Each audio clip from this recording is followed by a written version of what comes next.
Bon, je suis désolée, mais comme d'habitude, ma caméra s'est coupée. Donc, on a le chariot. Et on a en troisième arcane majeur la justice. Et on a la carte du miracle.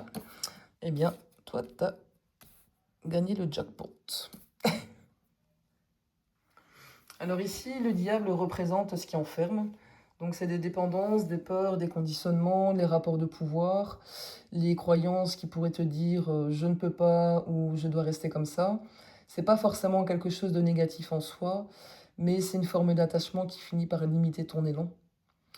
Le chariot, c'est le moment où tu reprends les rênes, tu ne subis plus les circonstances, pardon, tu choisis ta direction. Après le diable, ça montre une reprise de pouvoir sur ta propre vie. La justice, elle vient donner une dimension d'équilibre et d'alignement. Elle parle de conséquences, de vérité, d'intégrité. C'est un peu comme si cette carte disait « Tu récoltes ce qui est juste lorsque tu cesses de fonctionner selon tes anciens schémas ».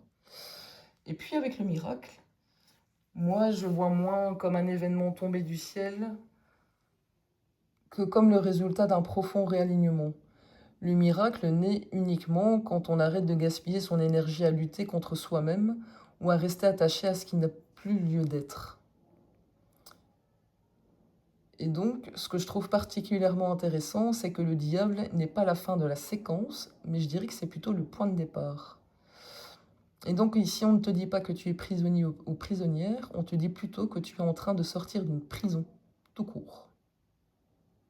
Ok. Alors c'est quoi la clé qui ouvre réellement ce nouveau chapitre dans ta vie? Oula, attends. Alors, j'ai l'arche intérieure et j'ai l'impératrice. Et bien décidément, c'est la soirée des arcanes majeures. Attends, je vais réessayer. Ouais, comme ça c'est mieux. L'arche intérieure représente un espace de stabilité intérieure. C'est un lieu qui reste debout même lorsque l'extérieur est agité. Après tout ce qui est sorti depuis le début, donc persévérance, dépassement, des peurs, diable, etc. Ici, on te dit un peu que la clé, c'est pas de contrôler le monde, mais la clé est de revenir à toi.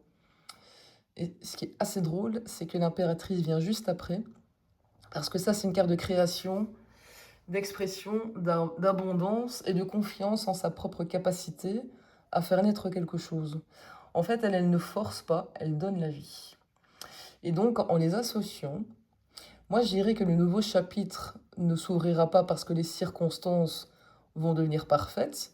Il s'ouvrira le jour où toi, tu vas créer à partir d'un espace intérieur solide, plutôt qu'à partir de la peur, du manque ou du besoin de prouver quelque chose à qui que ce soit. Et je trouve que c'est la continuité parfaite dans le reste du tirage. C'est qu'avec la luciole, tout a un sens. L'akashique, ici, parle de persévérance, de se choisir, de dépasser ses peurs. Il annonçait après entreprendre, accepter le bonheur, croire en soi. Et ici, le tarot de l'empreinte montre la sortie du diable vers le chariot, la justice et le miracle. Et maintenant, la clé n'est pas une action spectaculaire, c'est un état d'être. Habiter pleinement, ton espace intérieur et laisser l'impératrice créer à partir de cet alignement. Le détail ici, c'est que l'impératrice est complètement opposée au sacrifice. Or, dès le départ, on avait ne te sacrifie pas pour l'autre. Tu es ta priorité.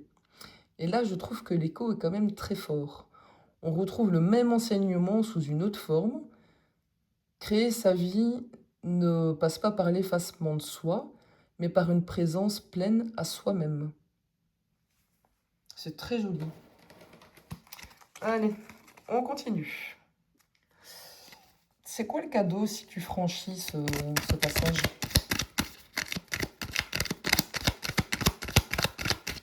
Il s'est retourné. La générosité. encore en prendre deux. On va les voler par terre. Ah, ben, voilà. Attends. Alors, on a l'abus. L'abus, ok. On a l'insatisfaction. Et on a la patience, mais elle est inversée. La générosité, ici, elle montre que ton cœur reste complètement ouvert. Tu ne deviens pas quelqu'un de dur ou d'égoïste parce que tu as appris à te choisir. Au contraire, tu conserves cette capacité à donner. L'abus, pour moi, c'est pas un hasard. En fait, le véritable cadeau serait de savoir donner sans te laisser utiliser. Et c'est exactement, et ça c'est très drôle, c'est exactement ce que l'Akashique annonçait dès le début avec ne te sacrifie pas pour l'autre. On retrouve le même enseignement sous une autre forme. Toujours pareil. L'insatisfaction, à première vue, ça peut paraître quelque chose de négatif. Et pourtant, dans ce contexte, moi, je la vois comme une force d'évolution.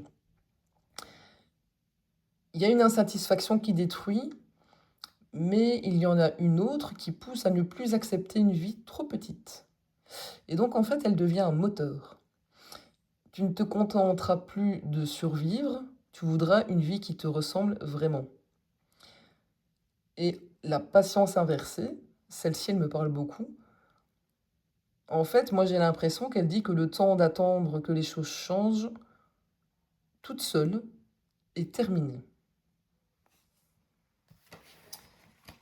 Et donc, si je dois résumer, là, pour l'instant, le tirage, le véritable miracle n'est pas que ta vie change, le véritable miracle, c'est que tu ne sois plus obligé de te trahir pour avancer dans ta propre vie.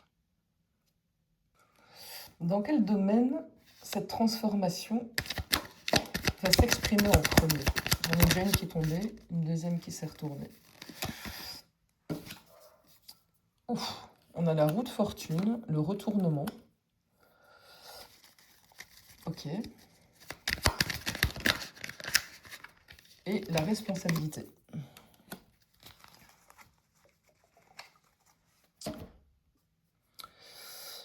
Donc la roue de fortune, on est sur un chemin, une orientation, une évolution, un choix. C'est une carte qui évoque souvent le parcours de vie, les décisions, les déplacements, les opportunités. Le retournement, il y a un changement de situation, un renversement de dynamique, quelque chose qui peut sembler bloqué ou orienté dans une direction qui prend une toute autre tournure. Et la responsabilité, ça c'est une carte qui ancre tout. Ce nouveau chapitre demande que tu assumes pleinement tes choix, ton pouvoir de décision et ce que tu construis. Et donc si je relis ces cartes aux cartes précédentes, j'aurais tendance à dire que le premier domaine concerné est celui de ton parcours de vie, de tes réalisations, avec une très forte coloration professionnelle ou vocationnelle. Pourquoi? Parce que depuis le début, on a entreprendre, réalisation de soi, confiance en soi, impératrice, roue de fortune, responsabilité. Et ce fil rouge, moi, ça m'évoque davantage la manière dont tu construis ton avenir que l'arrivée d'une personne spécifique. Attention que ça ne veut pas dire qu'aucune personne n'est impliquée. Une rencontre pourrait très bien jouer un rôle dans ce changement, mais les cartes ne désignent pas de prime abord une relation. Ça met l'accent sur un changement de trajectoire dont tu deviens l'acteur ou l'actrice principale. Et je vais quand même demander s'il y a une personne qui joue un rôle majeur dans cette transformation. Est-ce qu'il y a une personne qui joue un rôle majeur dans cette transformation? Alors, on a la carte du conflit. On a la carte de demander inversée. Et on a la carte du corps du monde. Et en dos de paquet, j'ai la voie de la guérison.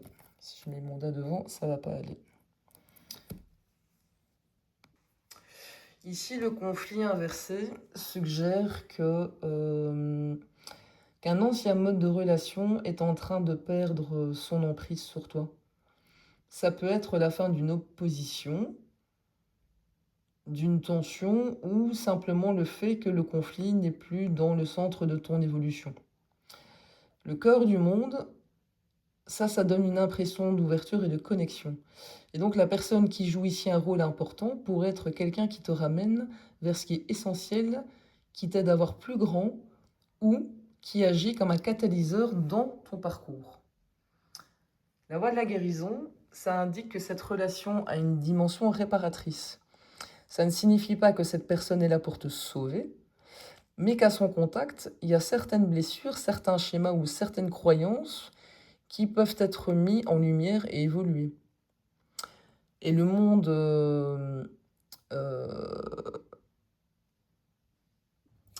la voie de la guérison, pardon. C'est pas le monde. Ça dit que cette personne agit avant tout comme un déclencheur de guérison. Et donc, pas forcément parce qu'elle est parfaite, mais parce que la relation met en lumière ce qui demande à être transformé. Et je connais certaines personnes qui, c'est pour ça que j'ai dit le monde, qui associent en fait la voie de la guérison avec le monde. Mais ici, ça donne l'impression que c'est la guérison en fait qui est le véritable enjeu. Et donc la personne n'est peut-être pas la finalité du tirage, mais je dirais qu'elle est le miroir ou le catalyseur d'un processus de réparation intérieure. Ok. Allez. Je vais changer de jeu. Alors, on va aller voir qui est cette personne qui joue un rôle majeur dans cette transformation. Et je vais prendre pour ce faire l'oracle du paradis et de l'enfer. Allez. Qui est cette personne qui joue un rôle majeur dans ta transformation? Allez. Alors, qu'est-ce qu'on a? On a la carte de l'éloquence. Ok.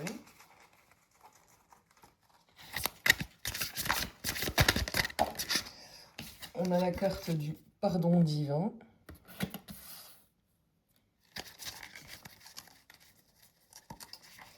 Et une dernière. On a la carte de la loyauté. Ok. Ce portrait, pour moi, évoque une personne dont la force première réside dans la parole et la communication. L'éloquence, ça ne signifie pas seulement bien parler, mais ça peut désigner quelqu'un qui sait trouver les mots justes, qui sait exprimer sa vérité et qui transmet une vision ou qui fait réfléchir.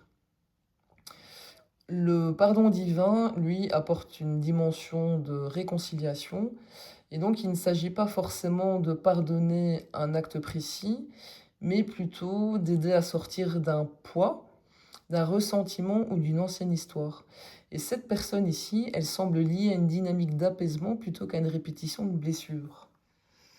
Et la loyauté, ça parle d'une personne qui agit avec constance, fidélité tout court, fidèle à ses valeurs ou à ses engagements. Et dans le contexte du tirage ici, pour moi, ça évoque quelqu'un qui ne joue pas un rôle de façade, mais qui cherche bien à être cohérent avec ce qu'il est. Et donc, moi, je dirais que c'est une personne qui, dans cette relation, exprime principalement des qualités de communication, de réconciliation et de fidélité. Ok. Pourquoi cette personne croise-t-elle ton chemin maintenant, en fait?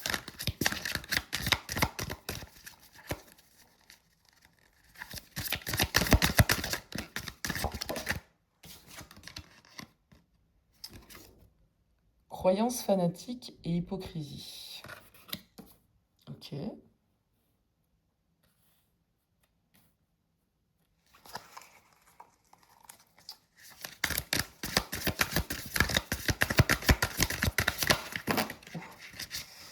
Attends, il y en a deux qui se sont retournés. Plan impossible. Et création de toute chose. Alors ici, moi, je ne conclurai pas que cette personne est fanatique ou hypocrite. Mais les cartes peuvent tout aussi bien parler de la dynamique ou de ce que la rencontre, pardon, vient mettre en lumière. Et donc, moi, je vois deux lectures possibles. Je vais commencer par celle qui me paraît la plus cohérente, mais adaptée à votre situation, si jamais ça vous parle. Cette personne apparaît pour faire tomber des schémas rigides. Les croyances fanatiques représentent des convictions très ancrées, des certitudes ou des façons de voir qui empêchent d'évoluer. L'hypocrisie évoque ce qui n'est pas aligné entre ce qui est montré et ce qui est vécu. Et donc ça peut concerner cette personne, toi, ou même le fonctionnement de la relation. Les plans impossibles, ça parle d'un scénario qui semblait être irréalisable, bloqué et inconcevable. Et la création de toute chose montre qu'une fois que ces schémas anciens sont dépassés, il y a quelque chose de nouveau qui peut réellement émerger. Ça, c'est pour une partie d'entre vous. Pour d'autres, ça peut décrire le contexte dans lequel cette personne arrive. Elle entre dans ta vie au moment où certaines illusions, contradictions ou croyances seraient mises en question afin d'ouvrir un nouveau potentiel. Mais j'opterai quand même pour la première option. Et pour lever l'ambiguïté, parce que je trouve ça très ambigu, cette personne est-elle le miroir de ces cartes ou le catalyseur qui t'aide à te dépasser? Alors.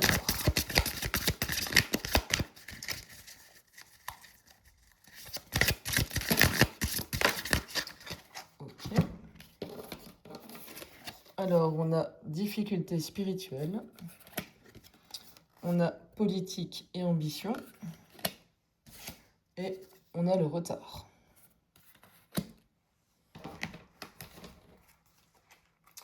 Et en d'autres paquets, j'ai l'ambition toute seule. Ok. Moi, je n'y vois pas forcément les réponses qui désignent clairement miroir ou catalyseur.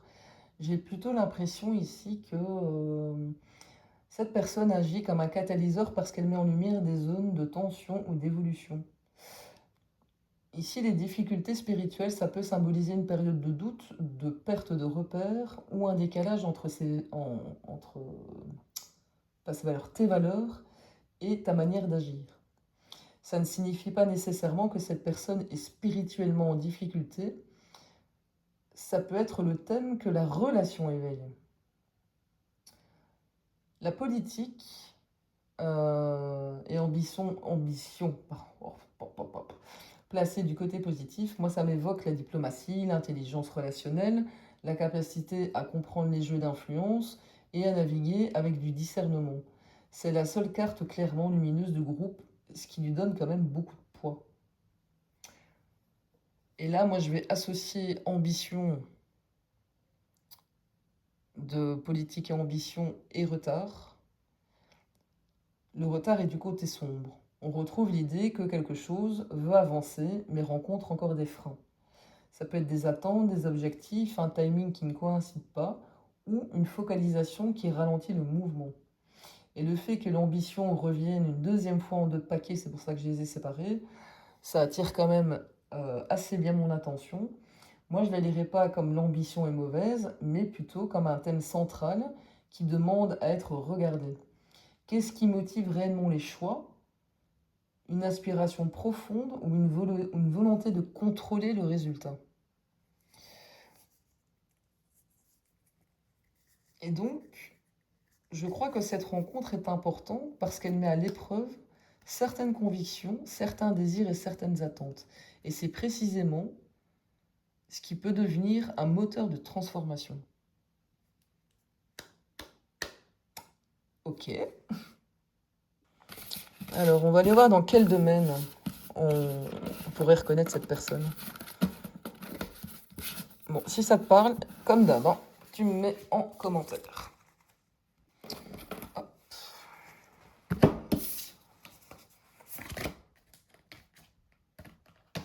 Hop là. Allez, dans quel domaine tu pourrais reconnaître cette personne dans ta vie? Allez. Donc, qu'est-ce qu'on a? On a la carte des plaisirs. On a la carte de la paranoïa.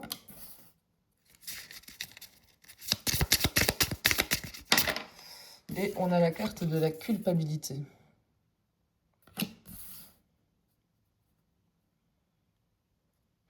Ah tiens, je te mets la boîte. Parce que c'est un jeu très sympa. Ici, on n'a pas forcément un domaine précis, mais tu reconnaîtras cette personne dans un contexte où elle t'aidera à passer de la peur à la légèreté. Et donc, la carte des plaisirs, ça c'est la relation qui t'invite à retrouver de la joie, de la spontanéité ou tout simplement le droit de profiter de la vie. La parano, doute, peur ou interprétation qui risque de brouiller la perception. La carte, elle insiste sur le fait qu'il peut manquer des éléments pour comprendre pleinement une situation. Et la culpabilité, en fait, elle te dit arrête de porter un poids inutile et avance malgré les erreurs du passé. Et donc, curieusement, l'oracle ici ne me dit pas si cette personne appartient au domaine professionnel, sentimental ou amical. Ça me décrit surtout l'énergie de la rencontre. Et donc, c'est une personne que tu reconnaîtras parce qu'elle te fera passer d'un état de méfiance ou du doute à davantage de légèreté en t'invitant à ne plus vivre dans la culpabilité. Et donc, dans quel domaine de ta vie tu culpabilises?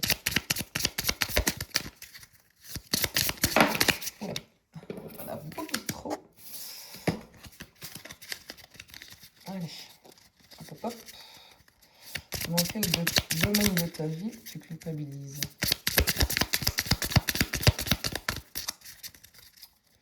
Allez.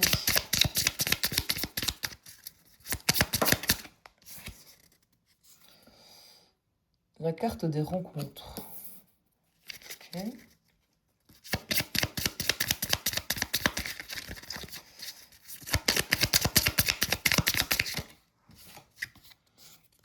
La carte du danger.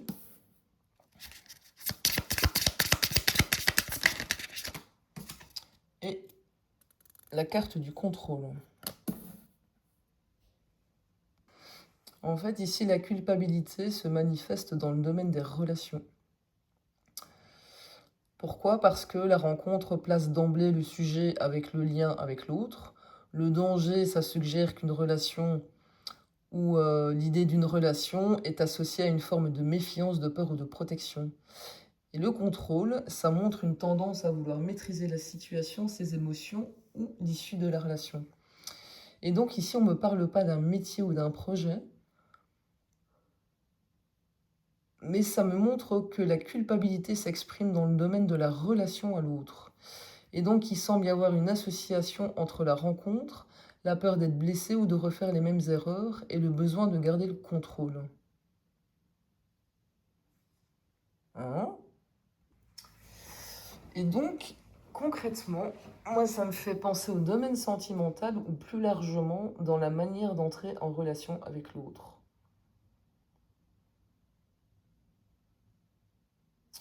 Ok. Mais c'est quoi l'origine de cette culpabilité en fait? Ok, j'en ai 3. 4 même. Oula. Allez, je vais les prendre. On a la carte de la solitude. On a la carte du non. On a la carte de l'absence. Et on a la carte du labyrinthe.